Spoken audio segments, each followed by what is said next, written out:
वीरनगर कहकर एक गांव में मुकुंद नामक एक गरीब आदमी अपनी बीवी स्वर्णा और छोटी बेटी पीहू और बेटे लक्ष्य के साथ रहता था। मुकुंद की एक छोटी सी बेकरी होती है जहां पर वो अपने हाथों से केक बेक करके बेचता था। केक्स के साथ साथ bread, biscuit, toast, cream roll, pastry, puff, muffin, cupcake और कई सारी बेकरी के खाद्य पदार्थ वो बनाकर बेचता। उसकी बेकरी गांव में बहुत मशहूर होती है। अरे मुकुंद भाई, मुझे 2 किलो नान खटाई के बिस्किट दे दो। मुझे पनीर पफ दे दो ना मुकुंद अंकल, वो भी 4, वो भी पार्सल, वो भी अभी के अभी, वो भी गर्मा गर्म। ओ हेलो मिस्टर, वो भी हटो ना, आप दूसरों को भी ऑर्डर देना है। मुकुंद अंकल, मुझे 5 क्रीम रोल्स पार्सल दे दीजिए प्लीज। अरे ठीक है, अभी देता हूँ मैं आपके ऑर्डर्स, बस मुझे 1 मिनट दीजिए। मुकुंद के यहाँ के सारे फूड आइटम्स सभी को बेहद पसंद होते हैं, इसीलिए सभी उसकी तारीफ करते रहते हैं। उसी गांव में मुकुंद का एक सौतेला भाई वनराज भी रहता था। वनराज का बहुत बड़ा कारोबार होता है। वो एक बड़े बंगले में अपनी बीवी मल्लिका और छोटे बेटे पीयूष के साथ रहता था, लेकिन उसे मुकुंद की सफलता से बहुत जलन महसूस होती थी। उस मुकुंद को मैं यूं तरक्की करते हुए नहीं देख सकता। उससे तो मैं बर्बाद करके ही रहूंगा, उसकी ऐसी की तैसी। लेकिन वनराज, तुम अपने सौतेले भाई के लिए अपना खून क्यों जला रहे हो? हम तो महल में रह रहे हैं ना, वो भी पूरे ऐशो आराम से, और वो उधर अपनी छोटी सी बेकरी चलाकर गुजारा कर रहा है। छोड़ दो ना उसे। वनराज किसी को नहीं छोड़ता, मैं उसे खुश नहीं देख सकता। मेरे मन को तब तक शांति नहीं मिलेगी जब तक वो बर्बाद नहीं हो जाता। वनराज के सर पे मुकुंद को बर्बाद करने का भूत सवार हो जाता है। जिस रात गांव में मेला लगा होता है, उस रात वनराज अपने आदमियों को भेजकर रात के अंधेरे में पहले तो मुकुंद की बेकरी को आग लगवाता है और फिर उसके घर को भी।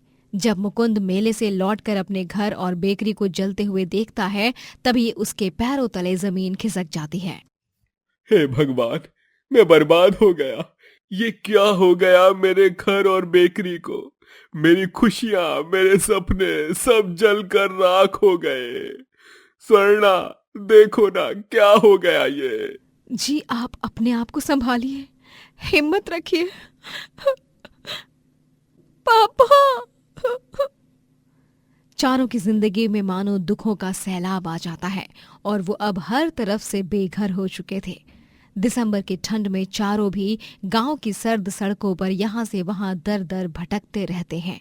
माँ, पापा, मुझे बहुत ठंड लग रही है। माँ, मेरी तो मानो कुल्फी जम गई। बस थोड़ी देर और बच्चों, अभी इस जंगल के रास्ते से कुछ सूखी लकड़ियों को बीनकर हम किसी जगह अलाव जलाकर रुक जाएंगे। स्वर्ण और मुकुंद दोनों जंगल के इलाके से लकड़ियां बीनते हैं और फिर फुटपाथ पर बैठकर अलाव जलाने के लिए मुकुंद 2 पत्थरों को आपस में रगड़ते हुए टकराने की कोशिश करता है, लेकिन 15 मिनट तक उसमें से आग की चिंगारी तक नहीं निकलती। क्या हुआ जी? आग नहीं लग रही है क्या? नहीं स्वर्णा, चिंगारी ही नहीं निकल रही है पत्थरों से। कपकपाती हुई भयंकर ठंड में मुकुंद जाकर अपने बच्चों के लिए घास लाता है और उन पर घास डालकर उन्हें सुलाता है। बर्फीली हवाएं तेज होने लगती हैं। ठंड ने मानो अपना भीषण रूप ले लिया होता है। स्वर्णा, कल रात को हम कितनी खुशी से घर में मालपुए खा रहे थे, और आज आज देखो क्या से क्या हो गया। आज की रात गुजर जाए बस, लेकिन कल का क्या? कल का सूरज जब निकलेगा तब हम क्या करेंगे? कहाँ घूमेंगे अपने नन्हे बच्चों को लेकर? मुकुंद और स्वर्णा दोनों बहुत चिंताग्रस्त हो जाते हैं।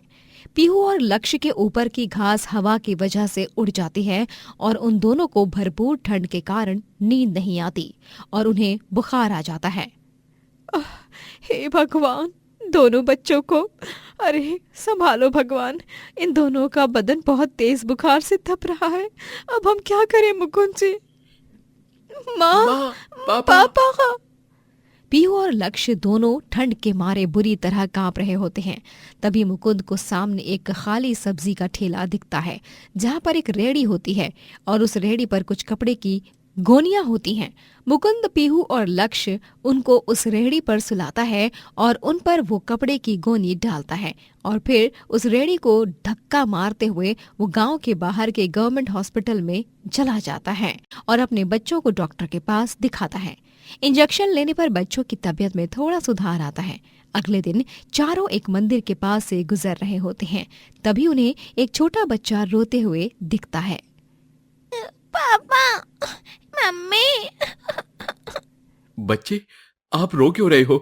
क्या हुआ है? आपके मम्मी पापा कहाँ हैं? मैं गांव के बाहर इस शहर के रास्ते पर आ गया।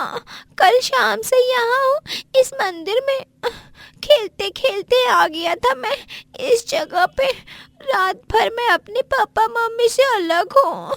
अंकल आंटी, मुझे मेरे मम्मी पापा के पास ले चलो ना प्लीज। तुम घबराओ मत बेटा।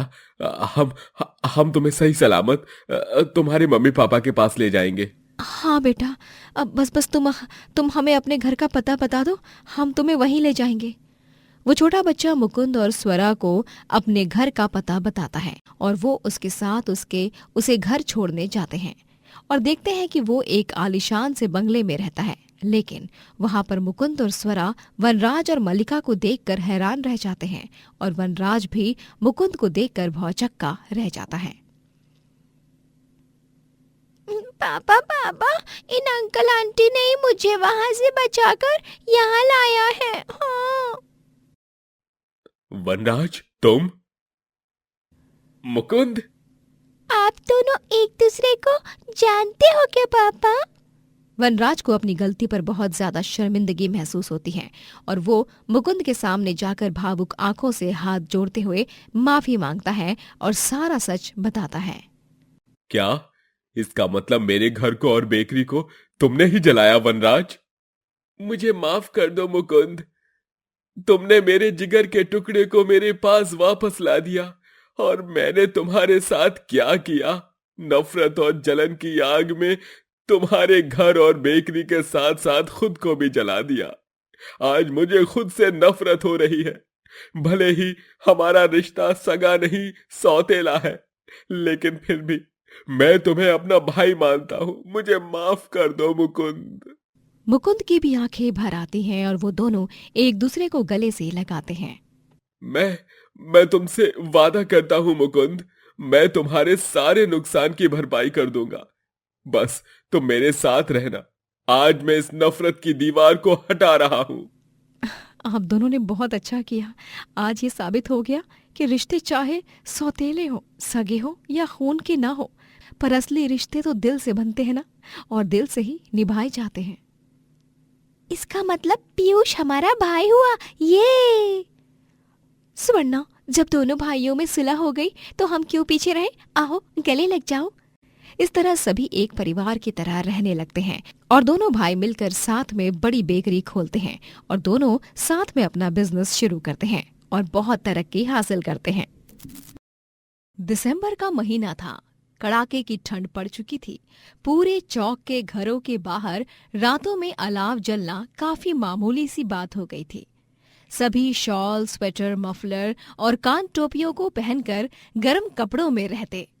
कविता जी के बेटे सागर की हाल में ही नई नई शादी हुई थी और बहू का नाम होता है माया। माया रूप, रंग और चाल चलन में बहुत खूबसूरत होती है, लेकिन शादी के दूसरे दिन ही घरवाले देखते हैं बहू तो ठंड में भी हर 1 घंटे बाद आइसक्रीम पे आइसक्रीम गटके जा रही है। आय हाय, आय हाय, आइसक्रीम। ये ठंड का मौसम और ये बर्फीली हवाएं, और क्या चाहिए लाइफ में। तभी वहां ससुर ब्रिजेश आते हैं। अरे माया बहू, यहाँ हम सबकी ठंड में कुल्फी जमी हुई है और तुम यहाँ पर ये अंग्रेजी कुल्फी यानी कि आइसक्रीम खा रही हो। अरे दांत सुन्न पड़ जाएंगे। हिम्मत तो देखो इस लड़की की है। अरे माया बहू, तू क्या बौर आ गई है? इतनी ठंड में भी कोई ठंडी चीज खाया जाता है क्या? अरे ऐसे मौसम में बेहिसाब आइसक्रीम खाएगी तो हॉस्पिटल में भर्ती होना पड़ेगा। कल मुही कहीं की। सागर बेटवा, जरा समझा अपनी धर्म पत्नी को। हाँ माया, व्हाट इज दिस? सुबह से तुमने 5 आइसक्रीम के फैमिली पैक वाले डिब्बे खत्म कर दिए हैं। अभी तक तो दोपहर के 12 भी नहीं बजे। सागर, माँ जी, पापा जी, भगवान ने मुझे आप सबसे अलग और हट के बनाया है, बोलो तो #यूनिक। और इसीलिए आइसक्रीम खाना मुझे बहुत पसंद है, और विंटर सीजन में तो और भी ज्यादा। आहा, ice cream, I love you my dear cute ice cream.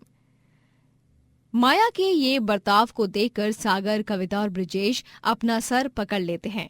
दिन गुजरते जाते हैं, ठंड का कहर और भी ज्यादा बढ़ जाता है, लेकिन माया आइसक्रीम खाना बिल्कुल भी नहीं छोड़ती है, बल्कि वो दिन ब दिन हाथ में आइसक्रीम पकड़े ही सबके सामने चट कर जाया करती थी।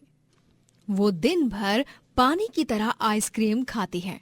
रात में डिनर के समय जब सभी डाइनिंग टेबल पर एकत्रित होते हैं, तभी तीनों भी खाना खाते हैं, लेकिन माया तो तरह तरह की आइसक्रीम खाने लग जाती है। कितनी यम्मी है ये आइसक्रीम। बटरस्कॉच, बटरस्कॉच फ्लेवर तो मेरा ऑल टाइम फेवरेट है। तुम्हें पता है सागर, बाजार में एक नए फ्लेवर वाली आइसक्रीम आई है जिसमें गुलाब जामुन भी मिक्स्ड है। कितना अमेजिंग कॉम्बो है ना। मैं तो उस आइसक्रीम को ना मतलब खाने के लिए बहुत एक्साइटेड हूँ यार। अरे पागल, एकदम पगला गई है क्या करमजनी। इतनी मात्रा में आइसक्रीम खाएगी तो पूरी आइसक्रीम फेफड़ों में जम जाएगी, बेवकूफ कहेगी। और नहीं तो क्या, तुम्हारी तबीयत बुरी तरह बिगड़ जाएगी। क्या तुम वही चाहती हो क्या? माया, अब तो हमारी बात मान लो। लोग ठंड के मौसम में अक्सर गर्म खाद्य पदार्थ खाते हैं, पर तुम्हारे दांत पता नहीं कौन से लोखंड से बने हुए हैं जो तुम्हें जरा भी दर्द नहीं होता, उल्टा मजा आता है। और आइसक्रीम की जगह अगर कोई हेल्दी आइटम होता तो हम कुछ नहीं बोलते, लेकिन आइसक्रीम, आइसक्रीम कितनी अनहेल्दी होती है, तुम्हें पता नहीं है क्या माया?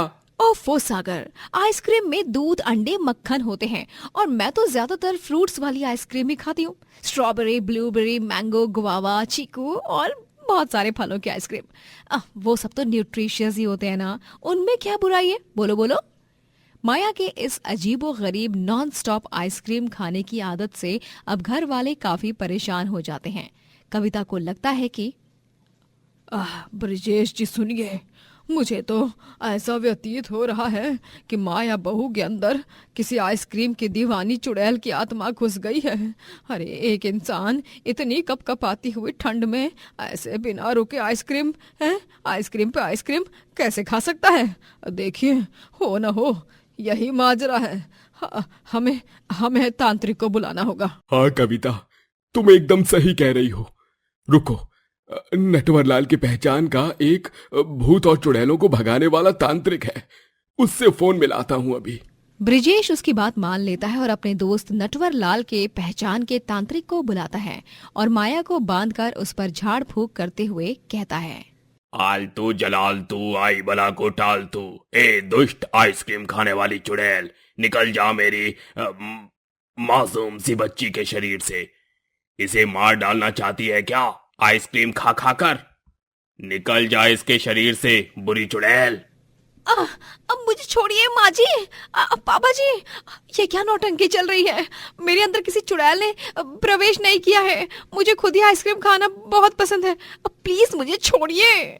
डरो मत माया बिटिया, आज तो मैं तुम्हें उस आइसक्रीम की दीवानी चुड़ैल से छुटकारा दिला कर ही रहूंगा, वरना यूं ही तुम्हारे शरीर में रहकर वो आइसक्रीम खाती रहेगी और तुम्हें मार डालेगी। हाँ माया बहू, तू बस शांत रहे और तांत्रिक बाबा जो जो कह रहे हैं उसे सुन ठीक से। हाँ माँ जी, मैं कह रही हूँ ना कि मुझ में किसी चुड़ैल का वास नहीं है, नहीं है, नहीं है, तो आप समझ क्यों नहीं रही हैं? बहरी या अक्ल से अंधी हो गई है क्या आप? तभी वहां पर सागर आता है और माया को यूं देखकर घबरा जाता है। वो फौरन माया को रस्सी से छुड़ाता है, उसके हाथ खोलता है और उसे अपने गले से लगाता है। माँ, पापा, ये सब क्या तमाशा चल रहा है? माना कि माया आइसक्रीम के पीछे पागल है, लेकिन इस बात को भी आप लोगों ने अपने अंधविश्वास से जोड़ दिया। मतलब हद होती है। सागर उस तांत्रिक को भगा देता है। दिन ब दिन ठंड और भी ज्यादा होने लगती है, पर फिर भी माया आइसक्रीम खाने की अपनी बुरी हरकत से बाज नहीं आती है। इन सब से तंग आकर कविता, ब्रिजेश और सागर फ्रिज को ही बेचने का फैसला ले लेते हैं। और जब माया बाजार से ढेर सारी आइसक्रीम लाती है, तभी फ्रिज को गायब देखकर हैरान रह जाती है। ये क्या? फ्रिज कहाँ गायब हो गई? अभी थोड़ी देर पहले तो यहीं पर थी फ्रिज।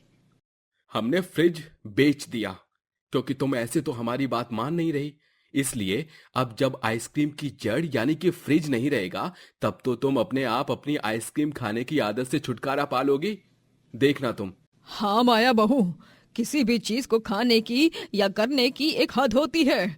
हद से बढ़कर करोगी तो नतीजा बुरा होगा। ये सब देखकर और सुनकर माया का गुस्सा 7वें आसमान पर चला जाता है। आप सबने ये अच्छा नहीं किया मेरे साथ।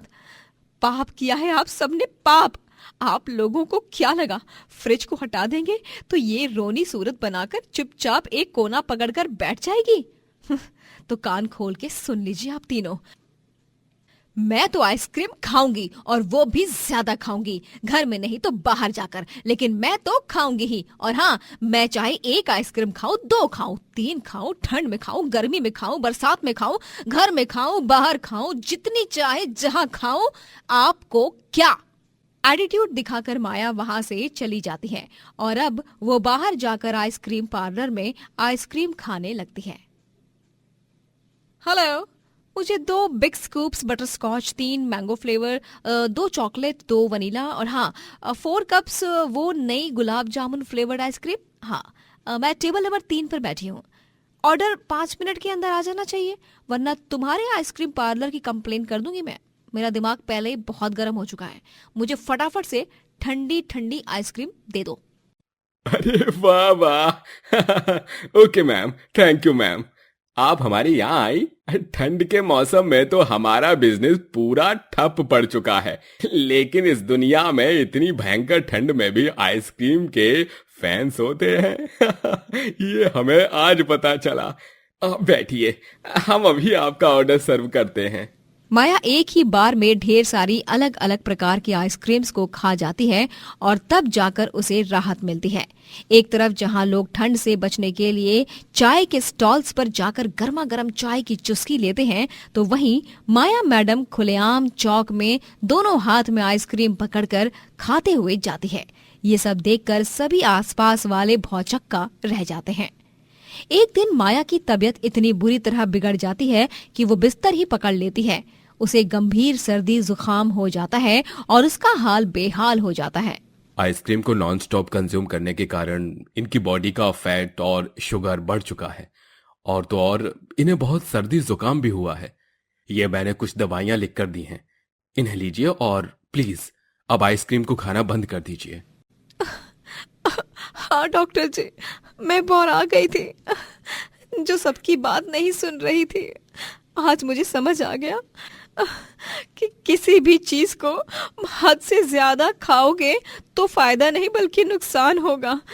मैं वादा करती हूँ अपने आप से और पूरे परिवार से कि मैं आज के बाद कभी भी आइसक्रीम नहीं खाऊंगी। और इस तरह उस दिन के बाद माया ने कभी भी आइसक्रीम नहीं खाई, और वो जब जब आइसक्रीम को देखती तब तब उसे अपने भयानक सर्दी जुकाम वाले दिन याद आ जाते हैं और उसके रोंगटे खड़े हो जाते हैं। इसीलिए किसी भी फूड आइटम का हद से ज्यादा सेवन करना गलत बात है, क्योंकि वो हमेशा नुकसानदायक ही साबित होता है। सूरजपुर नामक एक गांव में प्रमोद अपनी माँ सुरेखा, पिता उदय और नाना जी कांतिलाल के साथ रहता है। प्रमोद कॉलेज में पढ़ने जाया करता है। वहीं गांव में उसके माता पिता का ढाबा होता है, जहां सुरेखा और उदय दोनों अपने हाथ का बना स्वादिष्ट और लजीज खाना बेचा करते हैं।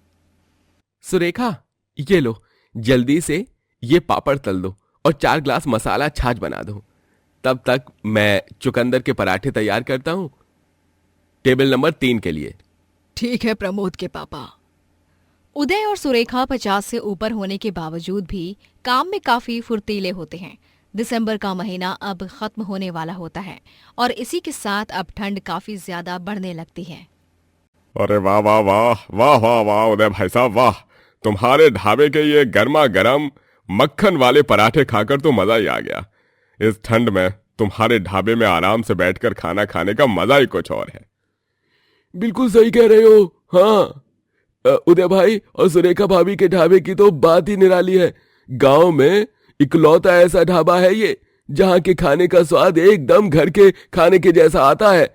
ना कोई मिलावट, ना कोई कुछ, सिर्फ प्यार रहता है इनके खाने में, है ना? धन्यवाद भाई साहब। धन्यवाद भाई साहब। ग्राहक जब जब उनके ढाबे पर खाना खाने आते हैं वो उनकी तारीफें करते नहीं थकते हैं और हर किसी का दिल खुश हो ही जाता है। प्रमोद कॉलेज से आकर अपने माता पिता का ढाबे पर हाथ बटाता है। पापा, माँ, आप दोनों अब थोड़ी देर आराम कीजिए। मैं आ गया हूं ना, मैं काम कर देता हूँ। जाइए, थोड़ी देर हीटर के पास बैठ जाइए। ठंड बहुत ज्यादा बढ़ चुकी है, कहीं आप दोनों बीमार न पड़ जाओ। ठीक है बेटा, सच में हमारा प्रमोद बहुत समझदार और गुणी है।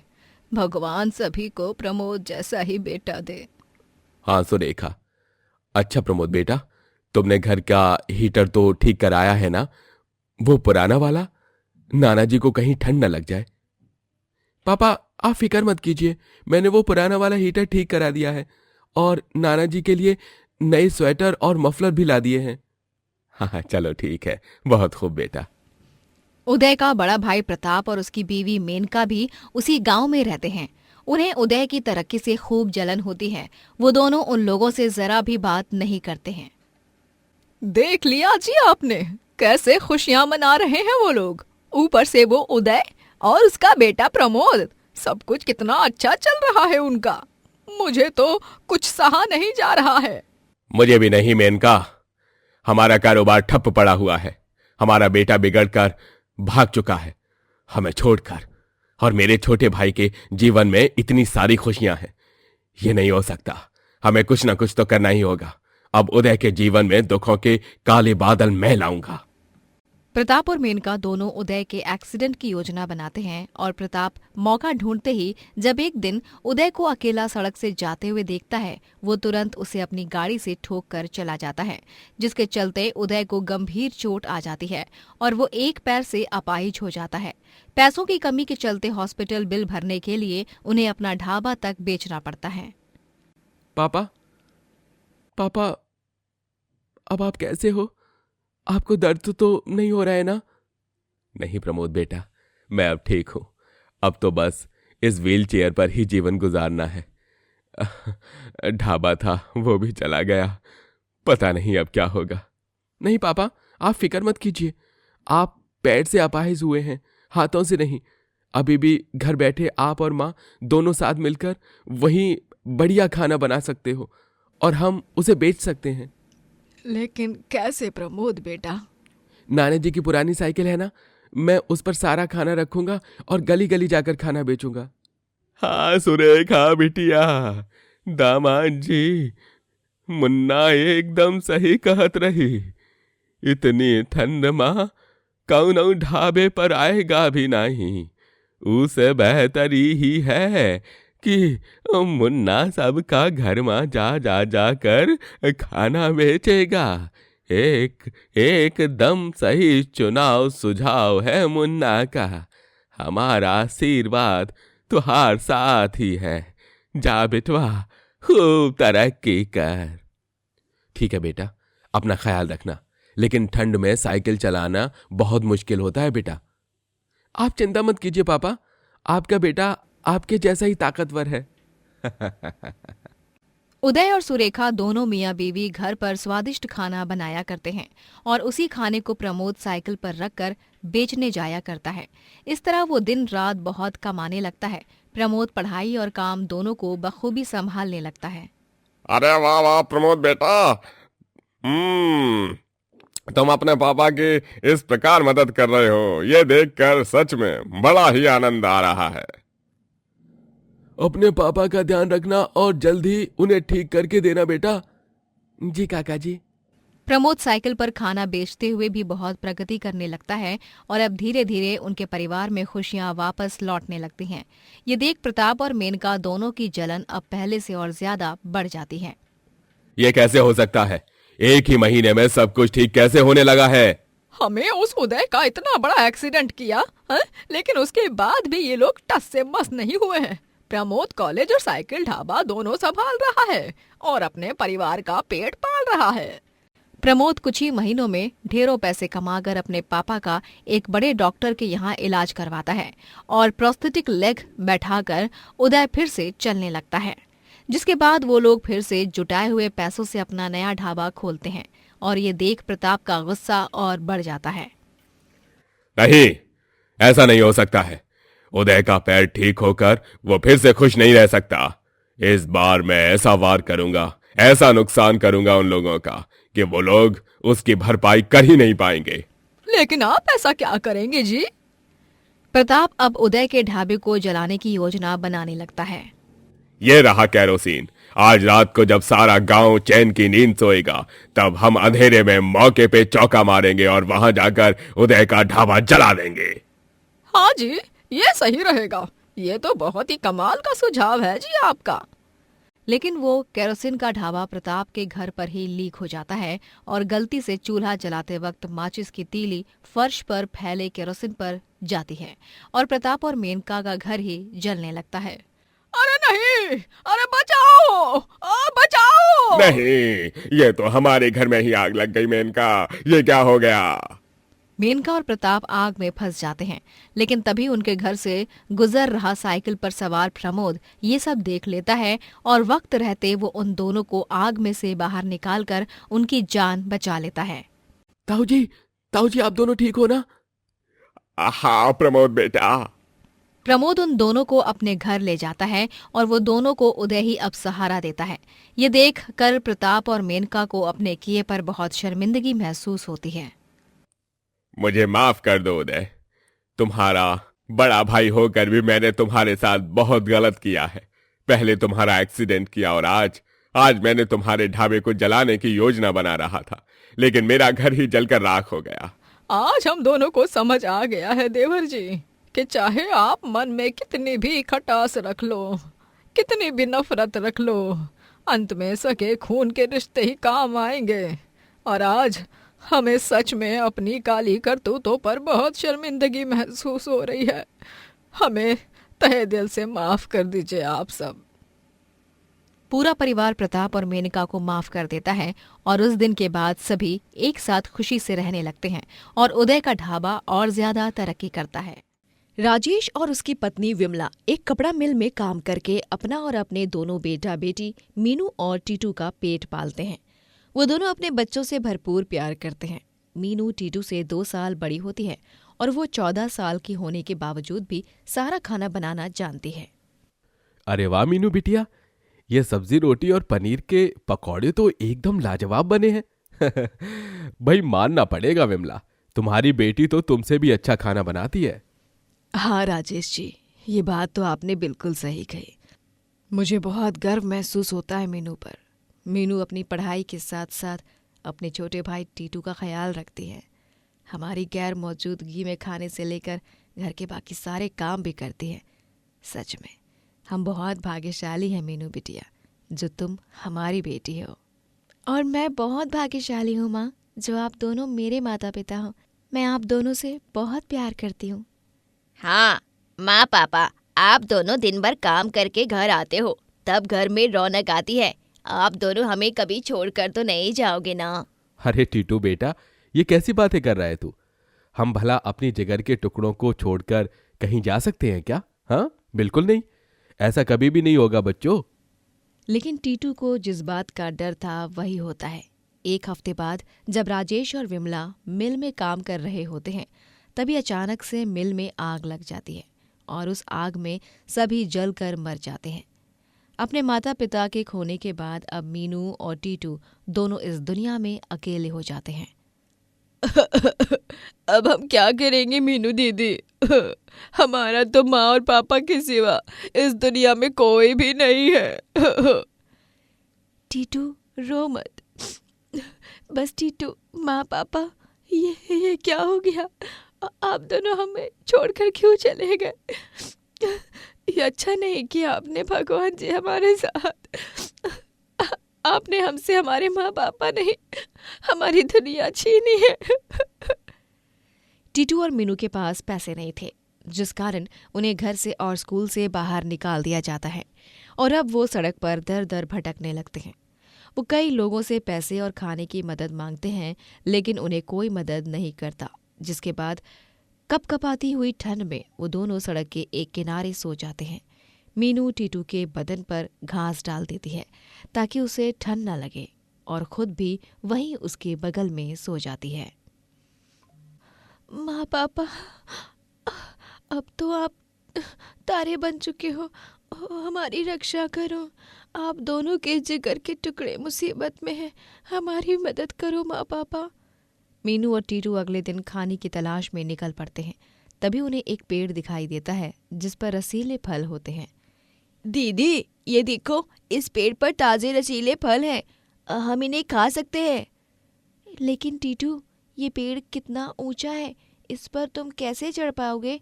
नहीं नहीं, तुम मत चढ़ो इस पर, तुम गिर गए तो तुम्हें चोट आ जाएगी।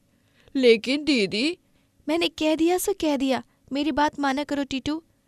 टीटू और मीनू कुछ दूर आगे चलने लगते हैं। तभी उन दोनों को एक ढाबा दिखाई देता है जिसकी मालकिन शकुंतला होती है। शकुंतला उन दोनों से कहती है, क्या है, मेरे ढाबे पर क्यों आए हो? तुम दोनों का हुलिया देखकर तो ऐसा लग रहा है जैसे तुम दोनों भीख मांगने आए हो। नहीं काकी, कुछ दिनों पहले ही हमारे माता पिता की मृत्यु हुई है, हम दोनों का इस दुनिया में अब कोई नहीं रहा। हाँ काकी, इसीलिए हमें काम की जरूरत है। मैं आपके ढाबे पर सफाई और ग्राहकों का खाना परोसने का काम कर सकता हूँ। और रही बात मेरी दीदी की, तो मेरी दीदी के हाथ का खाना खाकर तो सब उनके खाने के फैन बन जाते हैं। हाय हाय, फैन बन जाते हैं मतलब ग्राहक पंखे बन जाएंगे? नहीं नहीं काकी, फैन मतलब सब इनके खाने के चाहने वाले बन जाएंगे। अच्छा ठीक है, चल मुझे कुछ बना कर दिखा, फिर मैं मानूं। शकुंतला मीनू को एक मौका देती है और मीनू उसे आलू गोभी की सब्जी और गर्मा गर्म पूड़ियाँ बनाकर दिखाती है और साथ ही सेवई भी बनाती है, जिसे चखने के बाद शकुंतला काफी ज्यादा आश्चर्यचकित हो जाती है। वाह वाह वाह, क्या खाना बनाया है तुमने लड़की। तुम्हारे भाई ने सही कहा, इस खाने को खाकर सभी तुम्हारे खाने के पंखे मेरा मतलब फैन हो जाएंगे। धन्यवाद काकी। हाँ ठीक है, फिर तुम मेरे ढाबे में काम कर सकती हो। क्या? सच में? धन्यवाद काकी। मीनू और टीटू अब उस ढाबे में काम करने लगते हैं, लेकिन 2 महीनों तक काम करने पर शकुंतला उन्हें कुछ पैसे नहीं देती है। शकुंतला काकी, 2 महीने बीत गए, लेकिन आपने अब तक हम दोनों को हमारे पैसे नहीं दिए हैं। अगले महीने दे दूंगी, काम करो, जाओ। नहीं, बस बहुत हुआ आपका काकी। दीदी, हम अब इस ढाबे पर काम नहीं करेंगे। ये काकी अच्छी नहीं है, ये हमें उल्लू बना रही है, लेकिन हम उल्लू नहीं बनेंगे। अरे तुम क्या मेरे ढाबे से निकलोगे? अरे मैं ही तुम दोनों को निकालती हूँ, जाओ। मैं वैसे भी तुम दोनों को नहीं रखना चाहती। अब तो मैंने तुम्हें 1 रुपया भी नहीं देना। बहुत मुंह चलाते हो ना तुम। लेकिन काकी, आप ऐसा नहीं कर सकती हो हमारे साथ। मुझे जो करना है मैं करूंगी, जाओ जाकर जिससे शिकायत करनी है करो। चलो फुटो यहाँ से अब, आए बड़े गरीब फटीचर बच्चे। शकुंतला उन दोनों को ढाबे से बाहर निकाल देती है और वो दोनों बेचारे जंगल में दर दर भटकने लगते हैं। तभी उन्हें बहुत ठंड लगती है। दीदी, बहुत ठंड लग रही है, कहाँ रुके? यहाँ इस जंगल में तो कोई जगह भी नहीं दिख रही है रुकने की। पता नहीं टीटू, मुझे भी बहुत ठंड लग रही है। तभी उन्हें वहां पर एक बांस का घर दिखाई देता है। वो दोनों उस घर में जाते हैं और वहां अलाव जलाकर बैठ जाते हैं। अब वो दोनों वहीं पर रहने लगते हैं। तभी टीटू के दिमाग में एक सुझाव आता है। दीदी, क्यों ना हम इस बांस के घर को ढाबा बना दें? लेकिन टीटू, एक ढाबा चलाने के लिए पैसों की जरूरत होती है, वो हम कहाँ से लाएंगे? दीदी, जंगल में एक जगह है जहाँ ढेर सारा कबाड़ पड़ा है, हम उस कबाड़ को बेचेंगे और उससे मिले पैसों से ढाबे में खाना बनाने का सामान खरीदेंगे। अरे वाह टीटू, क्या सुझाव दिया है तुमने।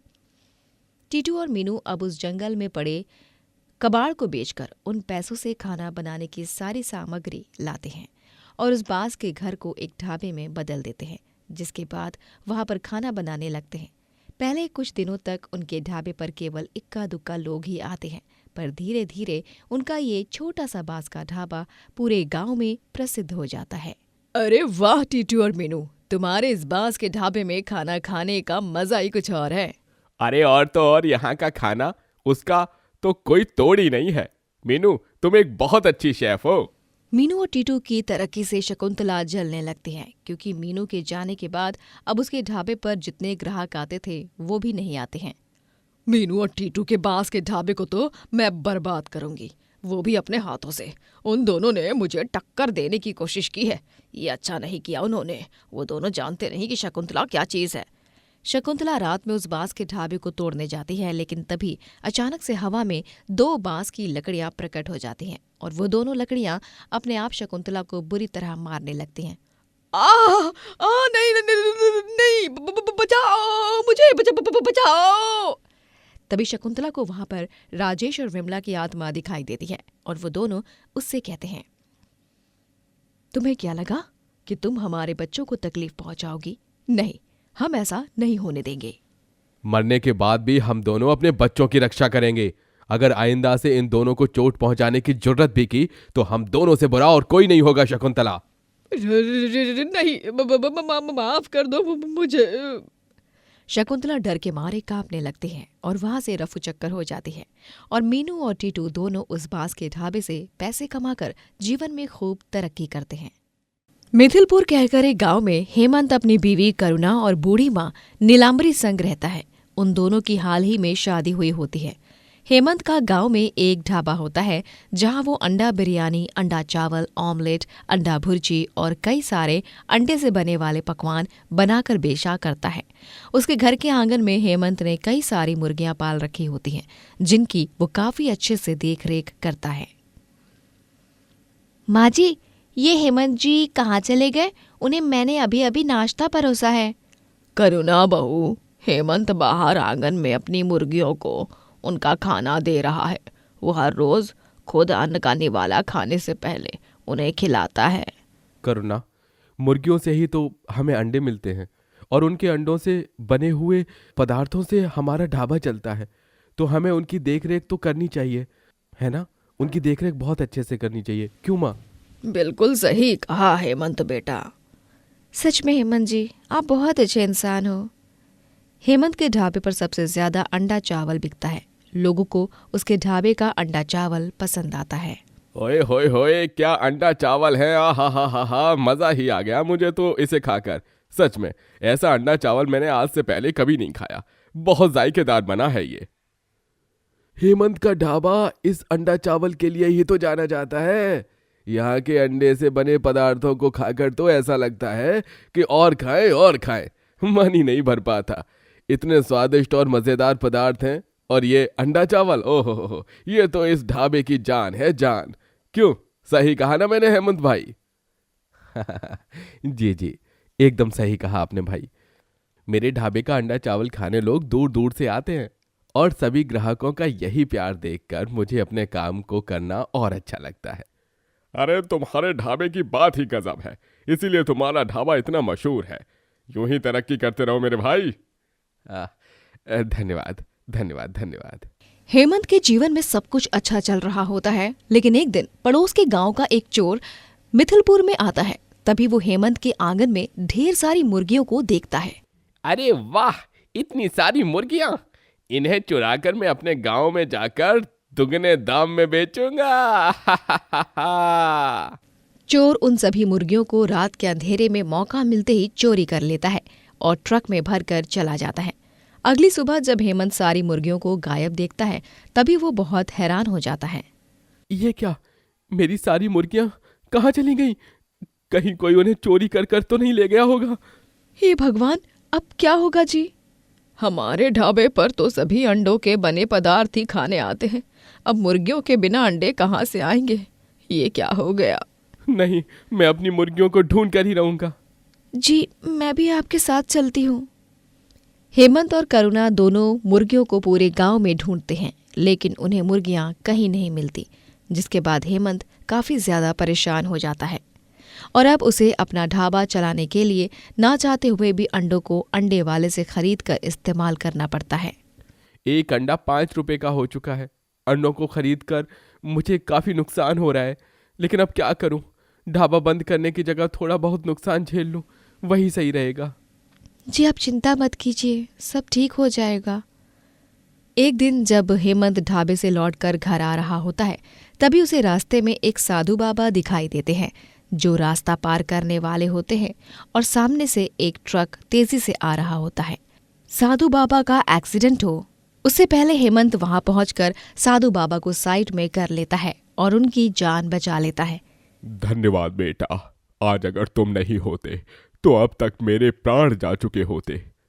अरे कोई बात नहीं साधु बाबा, आप ठीक तो है ना? हाँ बेटा, मैं बिल्कुल ठीक हूँ, लेकिन तुम्हारे माथे की शिकन ये दर्शा रही है कि तुम ठीक नहीं हो। कहो बेटा, क्या पीड़ा है? क्या पता मैं तुम्हारी किसी तरह से मदद कर पाऊं? वो बाबा, दरअसल हेमंत साधु बाबा को सारी बात बताता है, जिसके बाद वो उसे एक नक्शा देते हैं। बाबा, ये नक्शा किस जगह का है? ये नक्शा एक गुफा का है। ऐसी गुफा जिसमें जाकर तुम्हें जो चाहिए तुम वो मांग सकते हो और वो चीज तुम्हें मिल जाएगी। क्या? ये आप क्या कह रहे हैं? क्या ये सच है? हाँ बेटा, ये सच है। वो जादुई गुफा है जो ईमानदार और नेक दिल इंसानों के अवश्य मदद करती है। ठीक है बाबा, मेरी इतनी बड़ी मदद करने के लिए आपका बहुत बहुत धन्यवाद। आयुष्मान भव बेटा। हेमंत वो नक्शा लेकर उस गुफा की ओर निकल पड़ता है। शाम होते होते ठंड काफी ज्यादा बढ़ जाती है और हेमंत कांपने लगता है। वो गुफा में जाकर मुर्गियां मांगता है, लेकिन तभी वहां पर एक ही मुर्गी प्रकट होती है। ये क्या?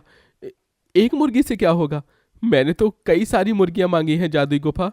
हाँ हेमंत, ये एक मुर्गी कई मुर्गियों के समान ही है। ये कोई साधारण मुर्गी नहीं, बल्कि एक जादुई मुर्गी है और ये एक दिन में अनगिनत अंडे देती है।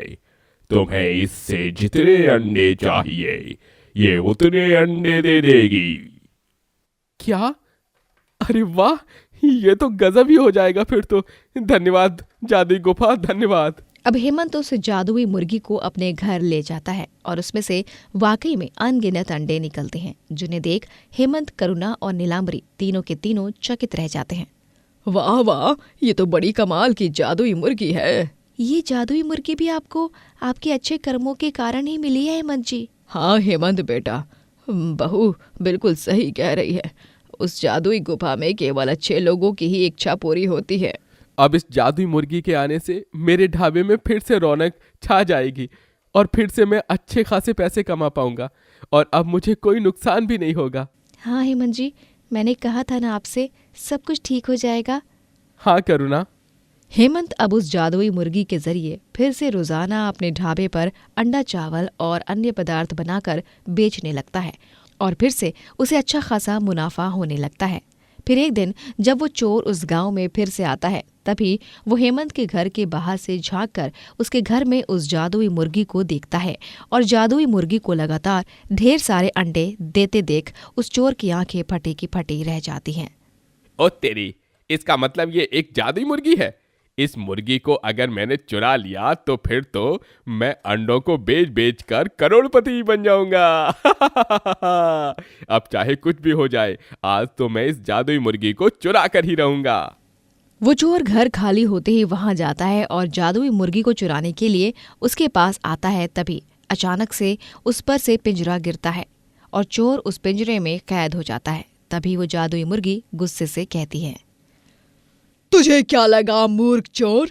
तू चुपचाप मुझे चोरी करेगा और मुझे पता भी नहीं चलेगा। मैं कोई मामूली मुर्गी नहीं, एक जादुई मुर्गी हूँ, समझा तू? मुझे माफ कर दो जादुई मुर्गी, मुझे माफ कर दो। मुझसे भूल हो गई। मैं आइंदा से चोरी नहीं करूंगा। नहीं, तुम्हें मैं तभी छोड़ूंगी जब तुम हेमंत और उसके परिवार के सामने अपना गुनाह कबूल करोगे कि तुमने ही उसकी सारी मुर्गियां चुराई थी। ठीक है जादुई मुर्गी, मैं अपना गुनाह कबूल करने के लिए तैयार हूँ। बस मुझे इस पिंजरे से आज़ाद कर दो। लेकिन चोर जब अपने गुनाह को कबूल करता है तब हेमंत उसे खूब मारता है और फिर पुलिस के हवाले कर देता है। जादुई मुर्गी के पिंजरे से आज़ाद होकर वो चोर अब जेल में कैद हो जाता है, जिसके बाद हेमंत उस जादुई मुर्गी के अंडे के जरिए अपना ढाबा चलाता है और बहुत नाम कमाता है।